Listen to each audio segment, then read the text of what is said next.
Hello and welcome to the Storypath Q&A for GenCon Online 2021 with the Onyx Path. Are you excited? Are you excited? I'm excited, yeah. Uh, Ready to I'm go. I'm Dixie Cochran. I'm one of the in-house developers at Onyx Path Publishing. I don't actually have. I'm not in charge of any Storypath games, so I don't know why I'm here. Uh, You're here to guide us along this path because you are so good at keeping us on track. and of course, we have In a story. creative director Rich Thomas. Tidy ho. We have Eddie Webb in Hello. charge of Trinity Continuum and Scion, and Dystopia Rising. And then we have Matthew Dawkins, of course, Hello. with the They Came From series. Yes. So I was hoping to start out with a little bit of a history of Storypath, Rich, like why we needed it, why we built it, where it came from, that kind of thing, because that's something that y'all were working on way before I joined the company. Mm-hmm. Sure. Yeah. So I think that the very, very, very, very first inklings that we needed to do Storypath was the idea that we needed a new system for these two games that Onyx Path was able to buy from CCP, Scion and Trinity Continuum. Mm-hmm. Both of which had a similar problem with the power. Basically, both of them started to break down rules wise the more powerful the characters got, and it was very obvious in both of them because of the way that the games were structured. By the time you were in demigod, mid demigod level, the rules that worked really well for hero were starting to fray. Right. And of course, back even earlier with Trinity, what worked on Aeon, then once you got up into the mega powers in Aberrant, we're just starting to fall apart. And because the systems weren't designed, there were variants of storyteller or storytelling, whichever one I think it was storyteller, and they weren't really designed to keep going like that. So that was the first thing we said. We really need to have something that works for that.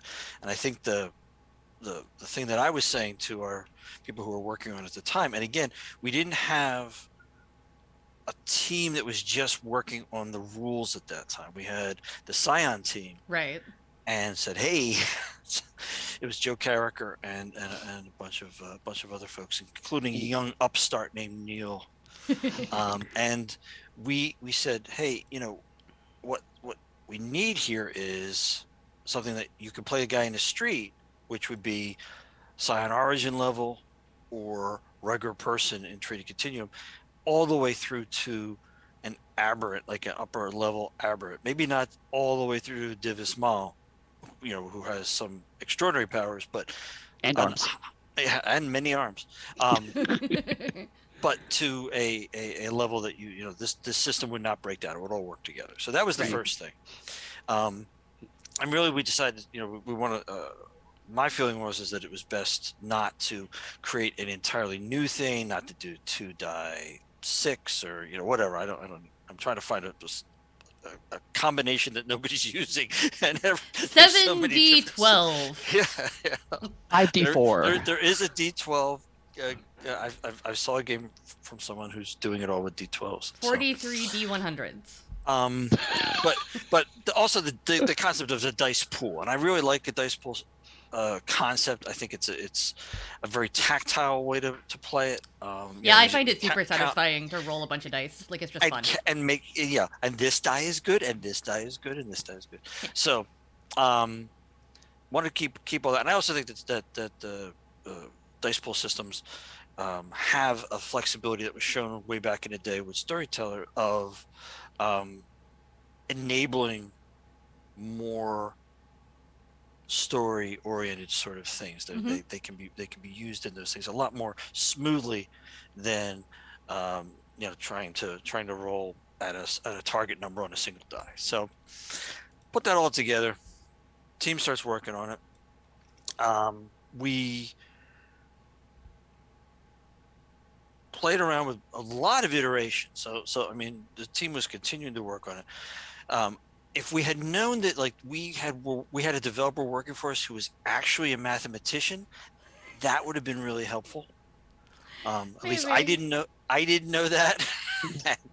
and so our guys are trying to make this work with their system knowledge and their interest. Of course, having played a lot of games, there's a lot of systems to go through, plus the newest state of the art, things that people were doing that our designers were really impressed by, and they have to go through iterations where they could see how that could, maybe some of those things could be implemented into it. And we got to a point where it was very strong on expecting that the player would tell the story teller or the does it say GM, because at this point there isn't even a name for it, yeah. while we're working and there was so much reliance on a not a reactive but a proactive player, which it's fantastic to have proactive players, and a lot of the people who are at the level of these of game designers are far more proactive. But sometimes you're really tired when it comes to sit down at the table and you've had a tough week, and you really just want to have resolutions so that you can say, I'm going to try to open this window, roll a die. I open the window. Great. Now I don't open the window. Okay, now I got to do this. You don't want to necessarily go, well, you sort of open the window, but then it gets stuck. Well, I use my unstuck points to get, that it just is too much. So I said, I want to make sure that this thing can scale or be simple enough at its core that person who's coming in just to play a game and just to blow off the awful week they've had doesn't get more frustrated. Isn't expected to be, a master thespian, but we can add things to it that enable that level of play. And so, at that point, we had a little bit of a shifting. Joe Carricker had to go off and do some other projects, and Neil stepped into the helm of the good ship Scion. And I think we're still at the point, I don't think we're quite making and now this is the system to use for Trinity Continuum, which was also, it had run its race and it was starting to catch up with Scion. So the development process was getting to the point where they needed a system that they could start working with. So I think it was a GenCon, wasn't it, Eddie? We got together with Neil and Dave Brookshaw, I think it was. Yeah, because we went to dinner. We went to dinner, and we were realizing that I was saying things, they were saying things. We were not communicating. It was as if we were cavemen trying to describe a woolly mammoth, and they were saying, well, it's tall and it's hairy and it can run. It's got 4 legs and it's got these 2 tails, one in the front, one in the back. And I'm saying it sounds like thunder coming down the mountain. It roars like the sound of 4,000 sheep.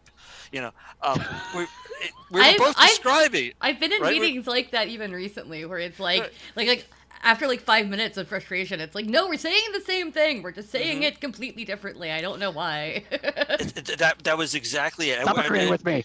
And the problem is, of course, now we're in nitty gritty land, and I am not a systems designer.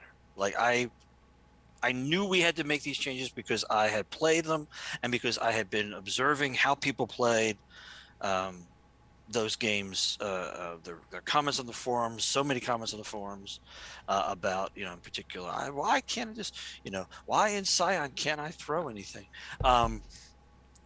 So, we had to make sure we had throwing rules in Scion 2nd edition, but they had to make sense. And so, it all kind of is all part of the same puzzle.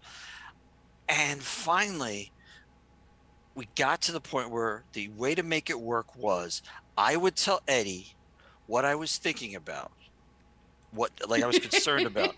Eddie would then translate it into designer speak to our other 2 guys. They go, oh yeah, well, if you do this and this, and I'm just going and I'm hearing, And then Eddie would turn back to me and say, "So, Rich, this is what the," and I would go, "Oh." No, I was genuinely originally like going, it just needs to, the player needs to be doing more stuff at the table, blah. And I go to them and say, what Rich is wanting is he wants there to be a balance between player and GM reactivity in terms of dice rolling. And they go, oh, okay, cool. And then come back and say, yes, I'll give you the dice roll for you. Honestly, like, even though it's on Storypath, it sounds a lot like what happened with Exalted Essence, with, like, me going to Monica and Neil and being like, this is too complicated. I don't understand how to explain to you why it's too complicated, but it is. Can you make it words less complicated? not work, but this game not work too. Yeah. Words bad. Game good. Could be better, maybe. Right.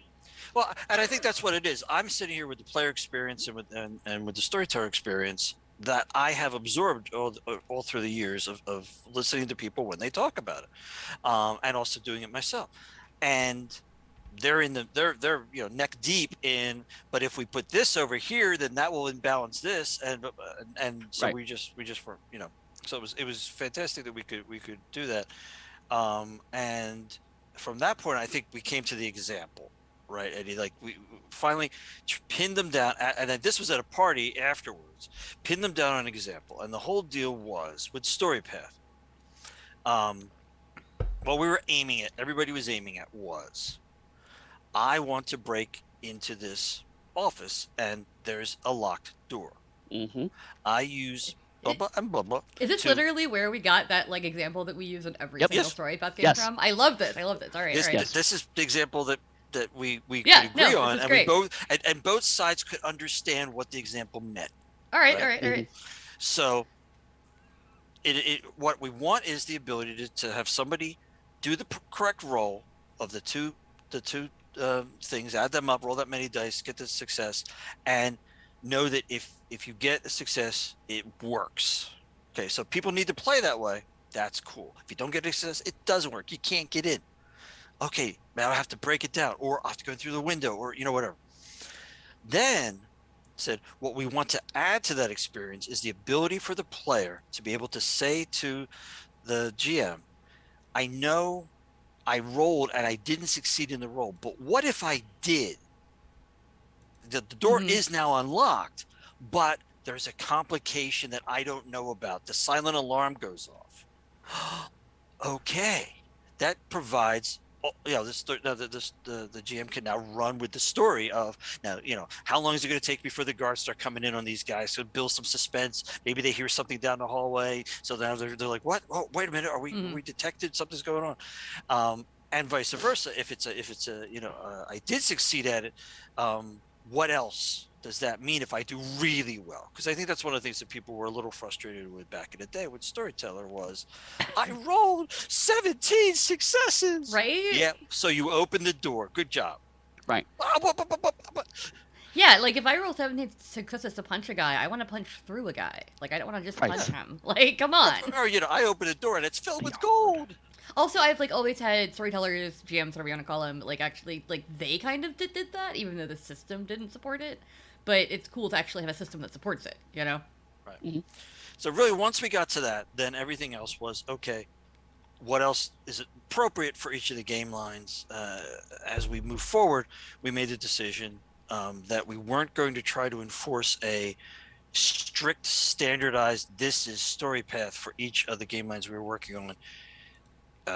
In currently and in the near future. So, we wanted to really experiment with what could be done with this system beyond what we had agreed to, the open the door mechanics. So, from that point on, I think these two fine gentlemen here have more experience with that. Yeah. So I came on around that time. All this stuff Rich talked about was under the codename Sardonyx, actually. So I just inherited Sardonyx system. We were in the process of making it into the Storypath system. It had already been initially implemented in Scion and Trinity, and so I came on as a fresh pair of eyes of like, how does this game actually work? Because even though Rich eventually is now the systems guy, he's still been living inside of this with everybody else for a few years now. And initially it was just me wrapping my head around it, but then when Matthew asked me to kind of help out with They Came From Beneath the Sea, it was okay. It was a good time for me to kind of, okay, how do I re-explain this to people who aren't anybody else involved in this? And I think a lot of Matthew has initial discussion, because Matthew also is coming into it completely with no pre-experience. Mm-hmm. And so us talking through what does Storypath do, and also what does They Came From need. I remember Matthew and we talked like over chat a lot during that process. Am I remembering that right? Yeah, because obviously I was able to look at Storypath only in manuscript form. And it isn't the easiest way to learn a system, just by reading it on a Word document. It's either best to talk it through with fellow developers or play it. Mm-hmm. And so Eddie and I discussed it a great deal and how we could utilize it for They Came From, because at one point we were thinking, should we go for a completely unique system for They Came From? Yeah. Mm-hmm. Right. And the more we discussed Storypath, the more it became apparent that it was the perfect system to use for They Came From. Yeah, no, it really is. It's a really good iteration of the system. Yeah, it's if this is a word, I don't think it is, modularity. There you go. The fact that it is so modular that you can add things to it, take things away, without breaking the core system behind it, which, as Rich has pointed out, is based around failures and successes, but also complications and enhancements. But that is really its center. Beyond that, you can sort of chop and change as you see fit. Really helped They Came From, because while it has a lot of similarities, I guess more similarities to Trinity than Scion's version, I suppose, of Storypath, it's fundamentally the same system, just with added widgets for They Came From's brand of play. Right. And I think we should really mention also that, as you just did, Matthew, there's two other games between Scion and They Came From, one of which is the one that Eddie came in to play around with, which is Dystopia Rising Evolution, the apocalyptic use of a dystopian use of the Storypath system, and then, of course, the Trinity Continuum, where Daniel, am I getting that through? Yeah, Danielle Lausanne, because not Daniel. Yeah.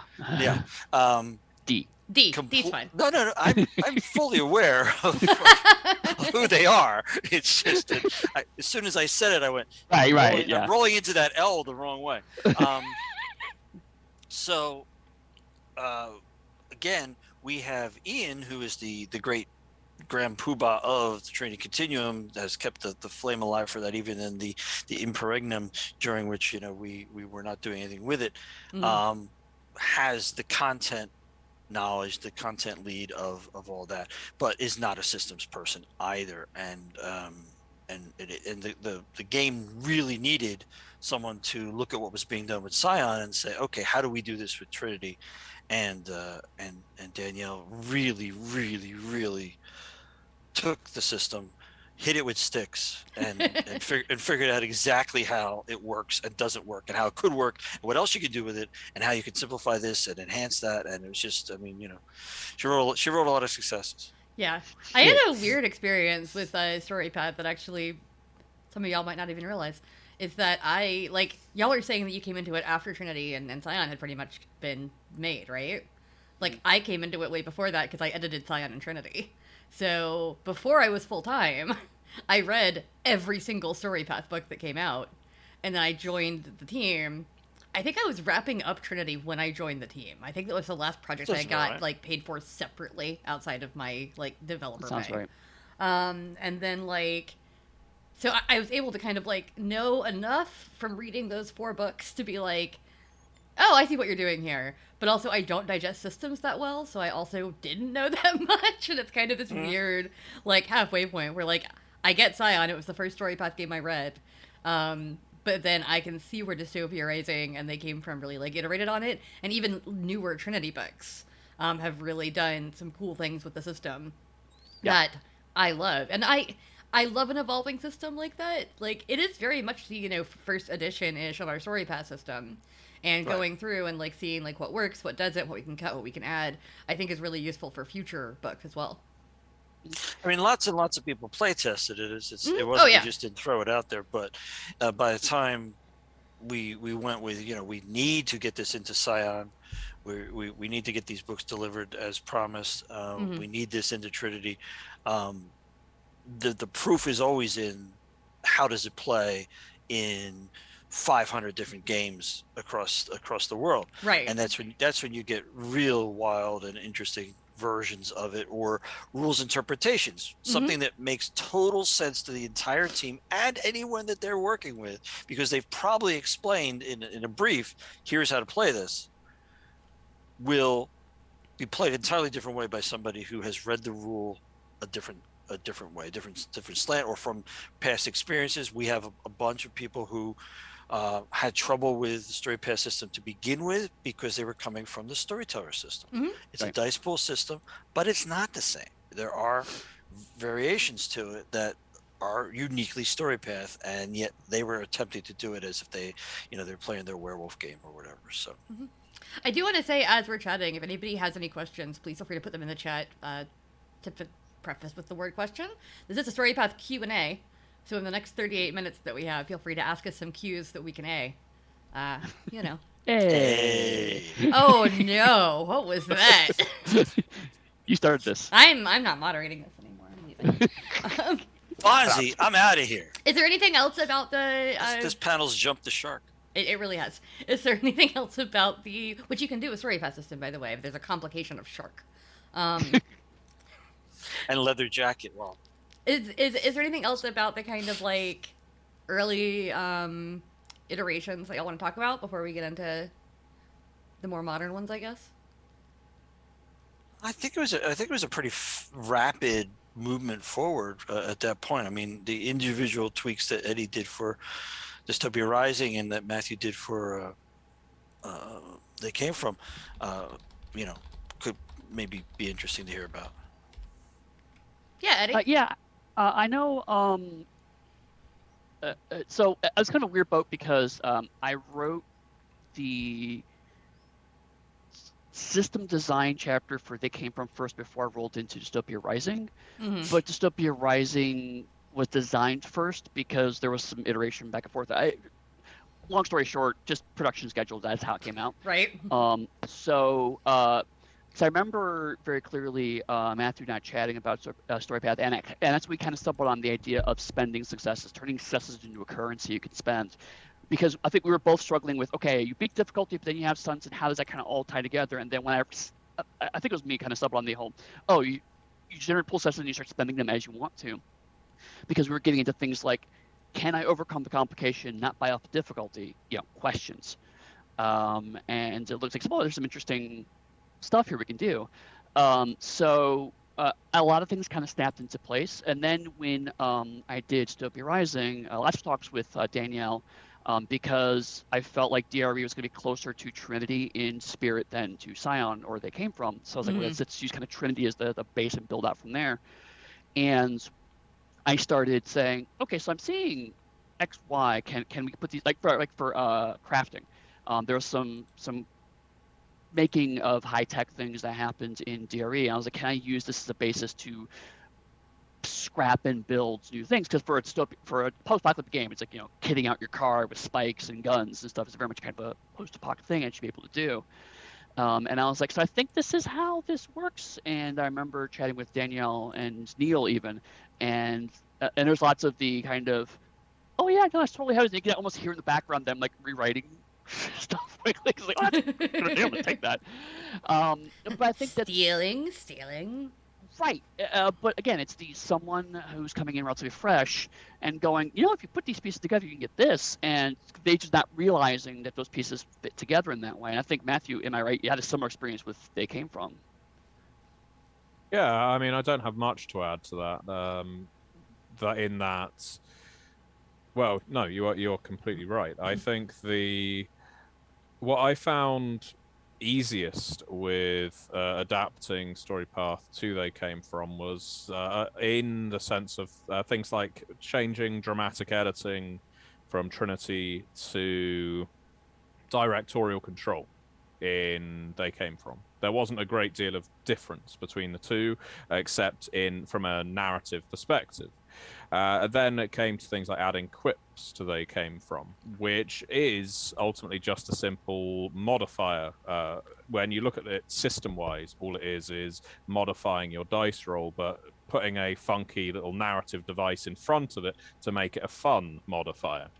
And then you've got cinematics, and cinematics were a way of using that currency that Eddie's talking about, but rather than it being the currencies of successes, it's the currency of failure, our momentum or our rewrites, depending on which game we're playing, to purchase grandiose, fantastical powers.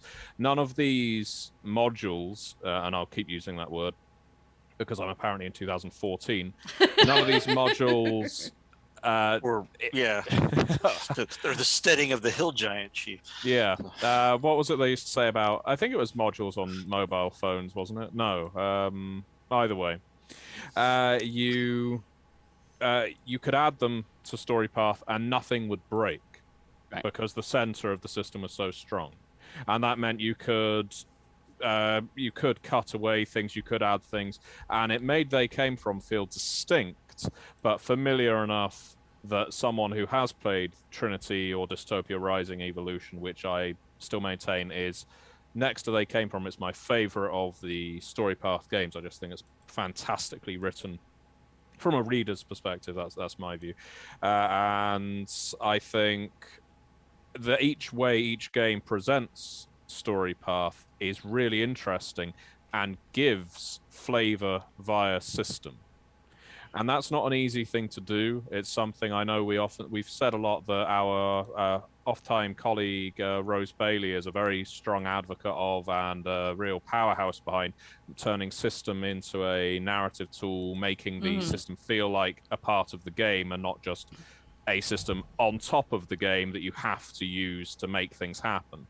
And I think when Storypath's working well, it does that so brilliantly, and I think we really cracked that. As of course we've gone on with successive books, I know I've said this before as well, They Came From has now, in terms of writing, we've got Beneath the Sea, Beyond the Grave, Camp Murder Lake as a large source book, Classified, and Cyclops' Cave. And each time we dip into a They Came From, that system gets tighter and tighter and tighter and is just using the bits that make the game more fun. But the system itself is making that game fun. You can make it narrative, just wholly narrative if you want, and you'll probably have a laugh if you've got the right group. But what Storypath does through that They Came From lens is, if you don't have the right group, if you don't have natural improvisers, natural comedians at your table, you have a system there that allows you to play They Came From in the intended way and rely on a fundamentally strong system to carry you through that and allow you to have fun, which is, I think it is remarkable because that's something not every system is able to achieve. Yeah, and that was part of a large part of our discussion back in the day, Matthew, when we were just conceptualizing the entirety of the gate they came from.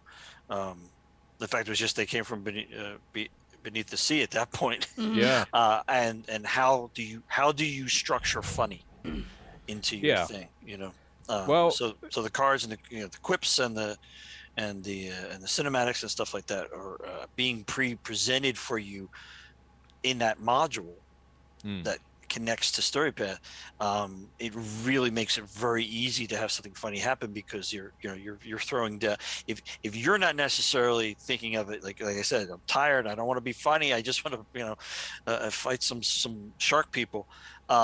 You still have this ability to throw these cards down and say, no, there's my funny bit right there, and maybe the rest of the table will laugh at that.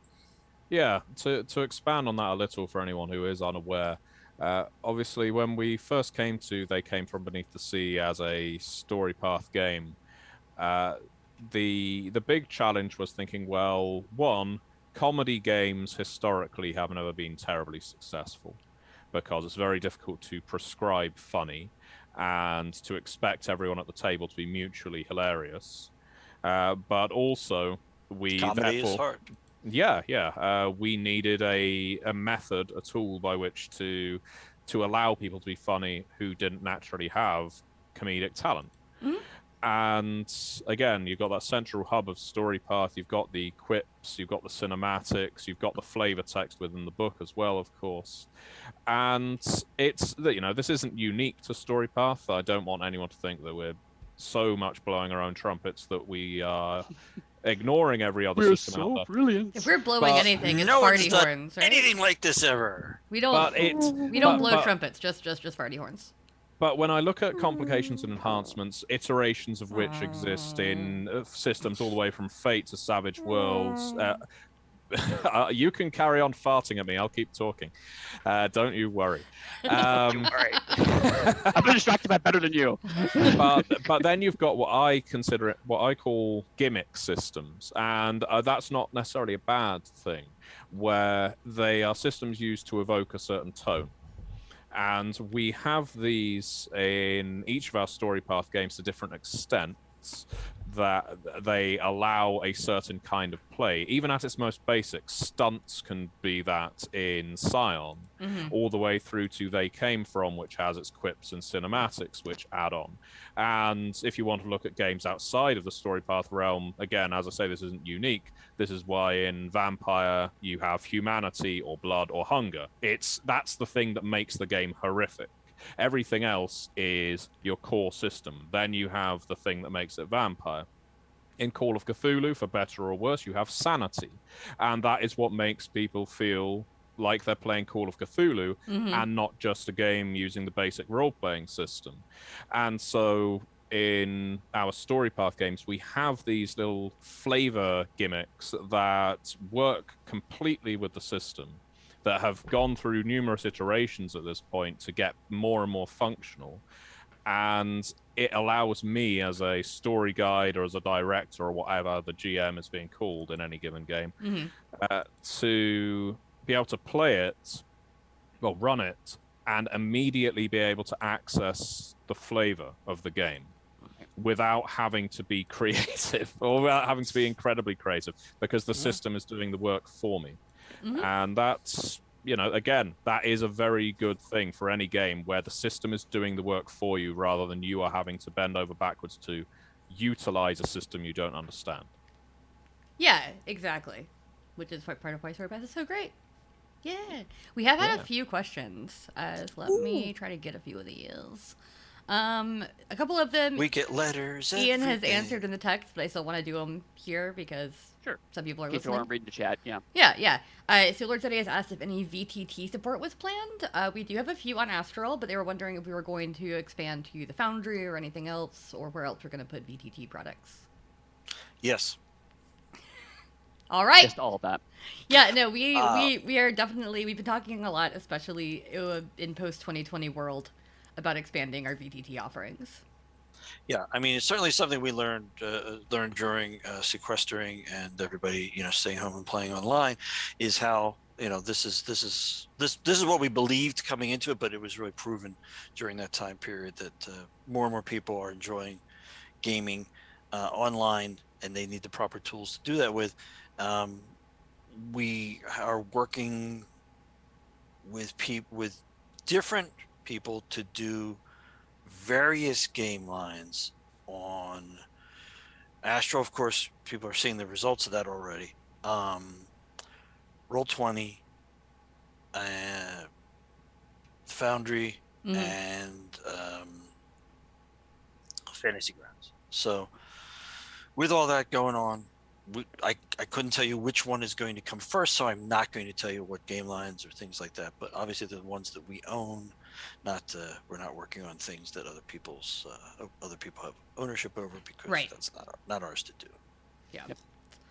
Inclusive Gaming asked if we could explain the way paths work as a concept in each game. Do you want to do that, Eddie, or shall I? Honestly, they kind of work the same way. They came from is different, so I'll let Matthew handle that one because that's a little different. But in general, right now, paths, you have 3 of them for each of the core games, one of which is some form of where you came from path, one form of what you're doing now path, and one form of who you are path, or who you're part of. So Trinity, because I happen to have it on hand right here, it's your origin, your role, and your society path. So I have my special invisible version. Right, yes, Dixie's is That very, is so very cool when it does that. I love that. And these are helpful to figure out what skills you start with, give you access to contacts and the like. And right now, as written, they're really kind of a startup thing. So if you're, say you're an ex-cop and now you're a detective and so you're part of this group, those kind of set up all of your pieces on your board for making your character, and then you can grow beyond those paths as you want. It's something that I think we intended to be a little more central to the game, and it just kind of hasn't panned out that way. But they're really useful in the same way that things like nature and demeanor are really useful in the old World Darkness games, where it's something that you can kind of go back to and say, what my character do in the situation? Oh, well, I'm an ex-cop, so I'll keep that in mind, or I'm part of this group. They're really good levers and switches for keeping the player on track, engaged. Again, like, hey, I'm an ex-cop. Do I have a beat cop buddy I can reach out to? So they're good for that kind of ad hoc figuring out what your character would do and how you can affect the world. But they don't have quite the mechanical rigor that's, like, say, I think they came from has in terms of how it applies its paths. They also do inform your skills, which I think is really important. And also something that I always try to explain to people when we're making characters for any of these systems is that, like, you can make your own path. You don't have to stick to the ones in the book. I have made origin paths that were not in the books before for characters. I have made role paths. I recently did a game that hasn't aired yet, but where I play like a foot streamer, essentially, like a really influential one. And so I made that path for her and just picked some skills that made sense. Like, okay, like she has this, so she probably has some kind of like performance and computers and this, that, and the other. And it's really easy to make your own, which I think is cool because it makes it a lot less restrictive than like clans or whatever in like other games. Right. And then Matthew, of course, like, oh, sorry, Rich. Yes, go ahead. I was just going to say, Eddie, with all of the different Trinity Continuum game lines. So we have, we have Aeon, we have the core, we have Assassins coming, we have Aether coming, we have Anima coming, we've got Aberrant, we've got Adventure. Do they all function the same? The paths function the same way through all of those? Effectively, yes. There are some minor tweaks, like some games have like edges based on certain paths. So, for example, Anima, if you're part of a cybernetic corporation, you can get access to edges that give you easier access to cybernetics. So there are certain things that we can key off of as need be. Similar to like Aberrant, if you part of a certain allegiance in Aberrant, you're going to get access to different edges and sides of things that you wouldn't normally get access to. But I mean, it's done in a very light way. Again, it's like it's not as hard coded as like say your skills or your attributes. It's not to say that it's a different kind of mechanic. It's what I call softer mechanic. It's still a mechanic. It's still affecting your gameplay. It's still there. It's still present, but it's not as moment to moment impactful as something like say a skill or an attribute. And the virtual world in Anima also has those paths.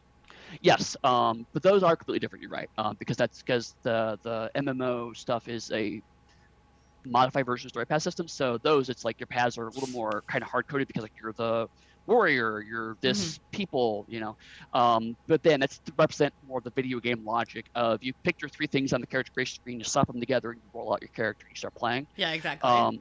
And that's also kind of almost all of your character mechanics, really, are just based off of those 3 bits. So you're right. That's a fair point, Rich. In that case, paths do work differently in that specific case. I think we just have to be similar also for NWE. So I mean, it's as the system evolves, again, like they came from handles paths a little bit differently too. So I mean, there's different ways we could approach that. I'm gonna add a little. I know we're talking about paths a lot, but it is called Storypath. Tell a story. This is the story part of it. We'll gather yeah, around. that's not the half I'm talking about. I'm talking about paths. Yeah, You do the tell a story about paths. Oh, okay. Once, not that long ago, I was speaking. Sit down, get comfortable. I am. Everyone I was gather. speaking. Scooch closer, children. Scooch closer to the fire. See what your fate tells you. Anyway, in the flames. So I was speaking to a player not that long ago, and this player, he says to me, I'll get into joking mode. This player, he says to me, what's the point in spending 10 experience on a dot in a path when I could just spend 5 experience and get a dot in any skill of my choice? You son and, of a bitch. and I slapped him across the... I didn't. I gently spoke to him without condescension, which for me Dawkins is... beats player. It's very difficult. If I gently speak to someone, it's automatically condescending. So I spoke is that to him because you're firmly. British, or? No, Oh, he's it's just me. condescending. Yeah. So I commanded him. I said, "Look, paths are essentially the core pillars of your character. Yep. Now, if you put 10 experience in any one of your paths, that basically buys for you 3 skill dots to assign to any of the skills that you have linked to that path. Mm-hmm. In other words, you are improving that aspect of your character. Alternatively, you can spend 5 experience points and buy 1 skill point anywhere. So in other words, you've gone outside of your path. Right. It's a system that rewards you for playing the character that you have built. By spending 10 experience, you basically get 3 skill dots. By spending 5, you get 1 that you can place anywhere. Mm-hmm. And as soon as I explained it, that the paths are what essentially form the character, and it rewards you by basically giving you a lower cost for skills by putting points into those paths, players started putting points in paths. And I would say, and I recently had a discussion with Eddie about paths and nature and demeanor and virtues and vices and other such terms we've used in various games, that paths can be fundamental to your play experience or your running experience, or you can ignore them. Mm-hmm. Ultimately, if the story guide decides that we're going to have a good bit of play about your origins, each of your characters' origins, then you have it there not just written as a concept, but as something that's coded into your character sheet that links to certain mechanical aspects of your character as well. So those are the things we're going to be leaning on. Or if you as a player decide, I really want to look at my, let's say they came from Beyond the Grave, Dark Agenda replaced Ambition for Beyond the Grave. Yeah, it was Ambition all the way through to the Kickstarter, but it's now Dark Agenda. And each successive they came from has a different third path now. Mm-hmm. Just because I like to change things on the fly. And if you decide, if you decide as a player, I really like the idea of my Dark Agenda. I find this defines my character more than being a professor or a raconteur or being from the mean streets of the East End of London or whatever. So that's your archetype and origin out the window. Then great. You basically have 3 options that you can focus in on for what part of my character am I going to focus on today. So paths can inform your roleplay, or they can just be set dressing, and then you just make whatever character you want that walks their merry path away from the things you wrote on your character sheet. You're not going to be punished for that. Mm-hmm. But basically you have the tools there to incorporate them or not, and hopefully have fun either way. Yeah, I mean, that's something that reminds me of characters like Ash from Evil Dead, for instance, who, like, by the time you get, into the story, his day job doesn't really matter. No. Like, that is not what's important. What's important is that he is fighting zombies and that his hand is trying to kill smart. him. So that is that one. We've had a few other questions. Let us aid them. I don't know how to pronounce this either. Enceladus or Enceladus, if it's French. I have no idea. Are there any new Pantheons for Scion God we can talk about? I don't remember what they are, so if you want to mention one that you know about, Eddie, feel free. I feel like Eddie's looking up the outline right now. Yes, I'm definitely looking at the outline right now. Like a deer in the headlights. No. None of I us are the actual like developer of Scion God. We're the in-house like project manager folks, so Right. we're not deeply involved in that project as much as Hiromi and Monica are. I'm skimming through the outline right now. Okay, I'm gonna skim through the chat. We're gonna just hang out while I do this. Question: why does They Came From use double on 10s rather than exploding? Or vice versa, Matthew?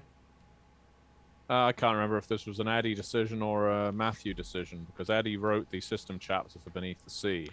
I think it was mutual, because I remember we talked about it, and I think we decided to go with doubles because it was just less. We wanted the game to be as fast as possible. So one of the things you would ask me to do is to kind of reduce the load on the game, and so double 10s kind of just one less dice roll you have to make. Yeah, I'm. There are Or games even I more. enjoy writing, rolling loads and loads of dice, the sort of Tunnels and Trolls Exalted experience. But They Came From, I have wanted it to get more and more streamlined as it's gone on. And I think someone remarked in the Twitch chat about health levels in They Came From being their favorite version of health in Storypath, because it's all narrative basically. And that to that extent, it's a similar thing. I don't want people tracking numbers when it comes to health as much as I just want them to feel like I've got a scar, I've got a sprain, oh God, I'm on my deathbed, and I'm dead. Now I'm going to issue a soliloquy. Hasn't someone also put up a Storypath Nexus that does the opposite and starts creating basically health dots again? Or is that just some? I remember seeing it somewhere. Somebody was offering it. I thought it was the Nexus. I don't know if they did. Maybe. I would be interested. Which, if in you want checking any it out. variants on any of the things for the main games and the systems, the Storypath Nexus is a great place to find where people are really thinking about it and then writing them up and offering them to people. Right. Go back to the earlier question. The chat's already kind of on top of it, but to reiterate, we've already announced the Tano, which is what's called the Zemi, the Filipinos, which is the Dewati, and the Ilihim. And there are two more which are not yet announced. So we've announced those three. You'll find the other two as we get closer to the Kickstarter, or if we do one. I put you on the spot. That was fun. If we do one. If we do one. I think if we do it. It's always an if, never a win. Mm-hmm. That is most of the questions that I'm seeing as far as Storypath goes. One person did ask if we were going to, like, if we ever considered expanding their role in system design, and I think we already kind of talked about that. Like, I think their role is pretty permeative through system design, depending on whether or not you want to engage with it. Their role in terms of the path? Yeah. The role of the path within system design. Well, yeah, I mean, I think we could pretty well, I don't think it wouldn't be a big surprise to say that, some of the things that we're looking at doing with the Storypath system are going to take more, are going to be able to make more variants. And maybe one of those is the path becomes integral to, like as Eddie was saying, rather than a soft system, a hard system sort of thing. Mm-hmm. Don't necessarily know that that's happening. We're not necessarily aiming to make that happen. It's the nature of whatever the new game line would be using Storypath, until the point where we say, okay, we've collected all this stuff. We know what it is. I think similar to what Matthew's been able to do with all the various games coming out so quickly for They Came From, is to take a look at what worked last time, what works now. Let me try this one on this one. Let's window it down.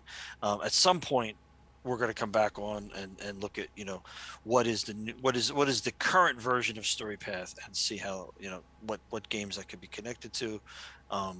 Maybe the paths being stronger would be part of that. Maybe there wouldn't be any paths at all. Who knows? Mm-hmm. Yeah, we're having fun with it. We're always looking at new iterations. There is another question I saw. One Storypath issue that one of the people running Kung Fu Fenris has mentioned too is there's lots of ways to spend successes, and they've experienced it's kind of stumbling slow of the game. Have we talked about streamlining that? Right. And yes and no. I think on the one hand, there really are only three ways to spend successes. You buy off difficulty, you buy off complications, or you purchase stunts. Those are really the three ways you do it. Now, certain games contextualize those differently. Like, for example, Matthew talked about there are ways to spend momentum to do different things, and that's or in They Came From's case, rewrites, I should say. And sometimes we do offer explicit stunts in terms of you could do these specific things. So really, it comes down to if you've bought up difficulty and you've bought up the complication, what can I do with the rest of the successes? And that is a point that we have been talking a little bit about. Some of it is offering more explicit stunts at the appropriate sections, like here's your power and here's the different stunts you can do with it. And I think Anima goes into a little bit with some of the MMO stuff specifically. Some of it also is you can just use them to. There are certain codified stunts that every game has. You can buy stunts that complicate things for other people, and basically put complications to other people, or to give yourself or somebody else enhancement, which is another way to kind of. Those are evergreen, always available opportunities that are not codified as stunts specifically, but they're in the stunt section. Right. You can do a complicating stunt, enhancing stunt, or a difficult stunt. But again, those are just stunts. So it's also okay to just say, you know what, you've rolled so many successes, and then just narrate. I did this a couple times with my own Trinity games, where it's like, I got 15 successes because I have so much enhancement and too many dice, and I roll a whole bunch of 10s. Like, cool, you know what, they explode. So I'm not even going to figure out the math on that. You just use something really amazing and you move on. Right.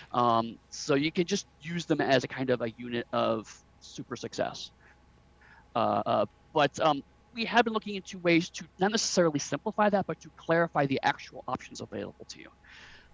Because certainly some people, and initially our first games struggle with this too, like complications is not difficulty, but some of our earlier products, when we were a little muddy on that front, we weren't clear on that. And so there's lots of things like you can add complications that really just increase difficulty. And so admittedly, some of our first books weren't clear on that front. So as we put more and more books out, we're continuing to clarify that. I feel like DRE did a really good job of clarifying. I've had lots of people read Dystopia Rising Evolution, go back and say, oh, now I understand better what Trinity and Scion was kind of trying to get to.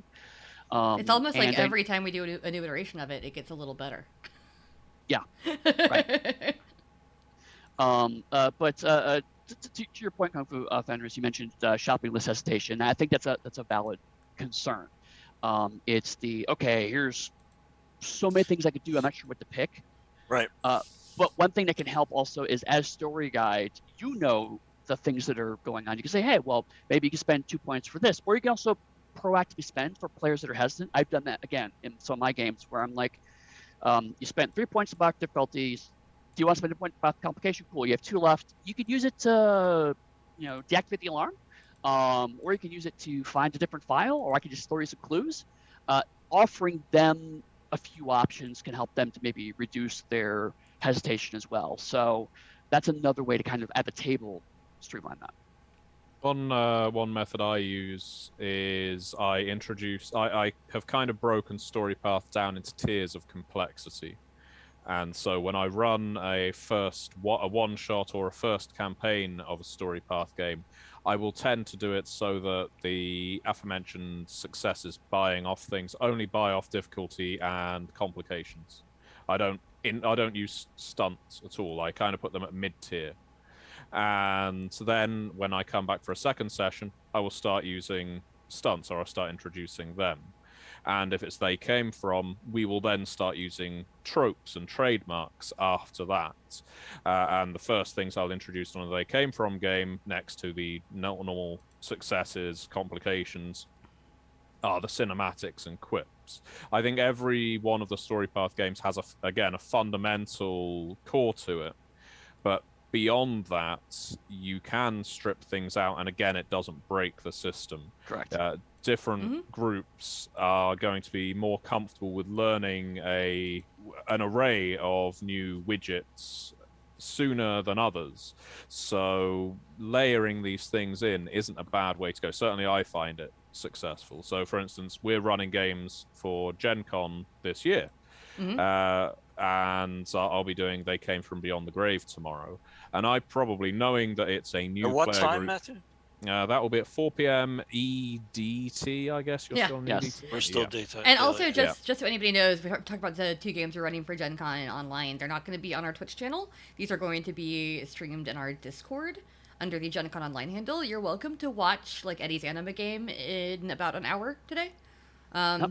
But like, you need to be quiet and mute your mic because you're not playing, and talk about it in a watch party, unless you're playing. Mhm. Or I And will yeah. mute you and kick you out. Which you will. And yeah, She'll get you. I haven't been in touch with all of my players, or I haven't heard from all of them, so I don't know if it will be on camera or not, but we will be doing, otherwise it'll be voice only on the Onyx Path Discord. But what I was going to say is that not knowing the level at which these players are coming into They Came From Beyond the Grave, I probably won't be including things that typically you would refer to the book for.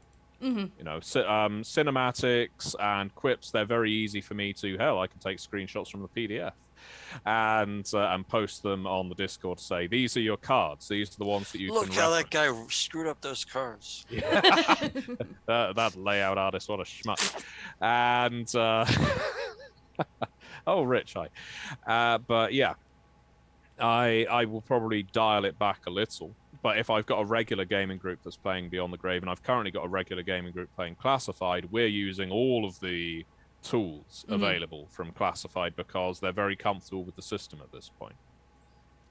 I think presentation is a huge part. I mean, just going, like, speaking about, I was doing the layout, but I'm working off of the original format for Beneath the Sea to do Beyond the Graves layout. Mm-hmm. And even in that, I'm seeing how Matthew is simplifying things and making sections make more sense in the rule book. And I think that's one of the things, like, I think obviously Scion Origin, Scion Hero being the 2 that were the very first ones out there, probably are the ones that are the hardest for people to get into, unfortunately, as we figured out better ways or more clear ways to communicate how the system worked. And so, Yeah. you know, perhaps coming back into that with an essence, exalted essence mindset may be something that we do even before we come up with a new system or a version of the system that you know, we start using in other games. Yeah, because there's a lot of stuff that hasn't changed. It's just we've changed how we present it, which makes it clearer, and people are like, "Oh, I get this now." And it's like it works that way in Scion Origin too, and they're like, "Does it?" And it's like, "Yeah, we just didn't write it as well as we could have. We're sorry." That said, I think we're about to wrap up here. Do you want to mention the? We're going to be having a Kickstarter starting next week. Yeah. So upcoming this coming week. Not if you're listening to this later, because that's not true.